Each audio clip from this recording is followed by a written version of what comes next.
Depuis un mois, la DEC, la Direction des examens et concours, a été délocalisée du fait des futurs travaux de construction d'une nouvelle direction.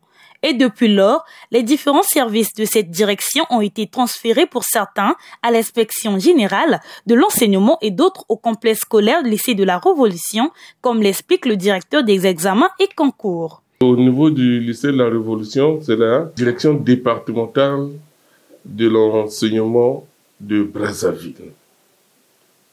Maintenant, au niveau de l'inspection générale, c'est la délocalisation de la DEC qui était dans l'ancienne structure, qui est maintenant au niveau de l'IGEPSA, l'inspection générale de l'enseignement préscolaire, primaire, secondaire et de l'alphabétisation. Par rapport aux dispositions à prendre, pour le moment, il y a une antenne au niveau de l'ancienne structure qui oriente les candidats qui viennent pour les déclarations des titres d'admission. Pourtant, le fonctionnement de l'administration ne connaît aucun changement avec la poursuite de la délivrance des diplômes. Les déclarations sont disponibles. Ils peuvent directement arriver au niveau de l'inspection générale, tout comme s'adresser au niveau de notre caisse qui sont restés au niveau de l'ancienne structure. Il y a des anciens candidats qui ont déjà les originaux de leurs pièces déclarées.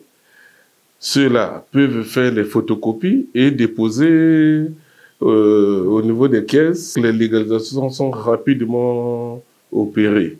Maintenant, pour les nouveaux candidats qui déclarent leur titre d'admission, c'est très simple. Ils font la déclaration pour l'attestation, le relevé de notes et en même temps payer les légalisations.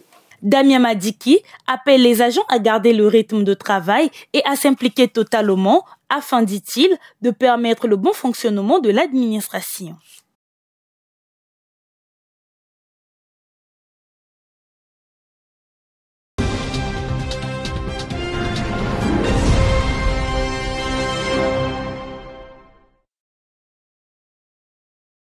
La course contre la montre à la rentrée, l'annexe du CG de Mayanga doit accueillir les élèves de ce collège qui squattent encore les bâtiments de l'école primaire du dit quartier. Depuis que le ministre avait pris possession de ce site-là, c'était vraiment la victoire pour nous. Nous l'attendons de pied ferme. Il faudrait que cette année, que les enfants soient ici-là. Satisfaction, un sentiment partagé par ce chef de chantier. Bon, présentement, nous sommes sur les travaux de finition.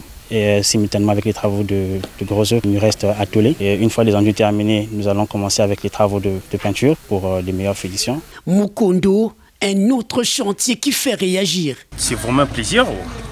C'est un plaisir au lieu d'aller très loin là-bas, les déplacements coûtent cher. Mais il faut édire le pari avant le 2 octobre. Nous avons construit 4 bâtiments. Le deuxième bâtiment, c'est un bâtiment de bloc administratif. Et le troisième bâtiment, c'est un bâtiment de laboratoire. En total, au lycée, nous avons 15 salles de classe.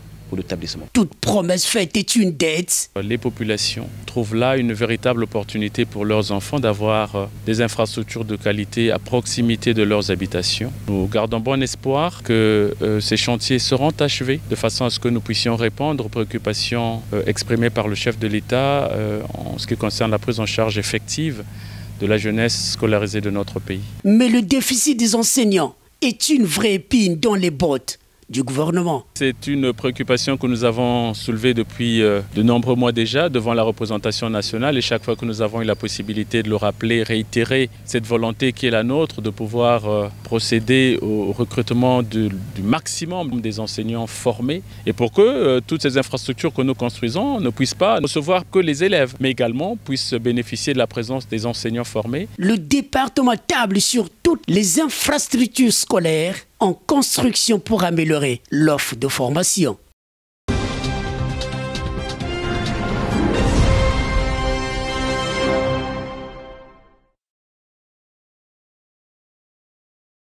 Cette célébration de la 57e journée internationale de l'alphabétisation intervient à un moment où le gouvernement congolais s'est lancé dans un vaste chantier de renforcement des actions de l'alphabétisation. Ce en mettant en musique des politiques plus adaptées en vue de repositionner ce sous-secteur pour gagner le pari de la lutte contre l'analphabétisme et l'illettrisme. L'alphabétisation constitue l'un des piliers sur lesquels notre gouvernement, conduit par M. Anatole Koliné Makosso, sous l'impulsion de son Excellence, M. Denis Sassou Nguesso, président de la République, chef de l'État, agit pour le décollage socio-économique du capital humain national.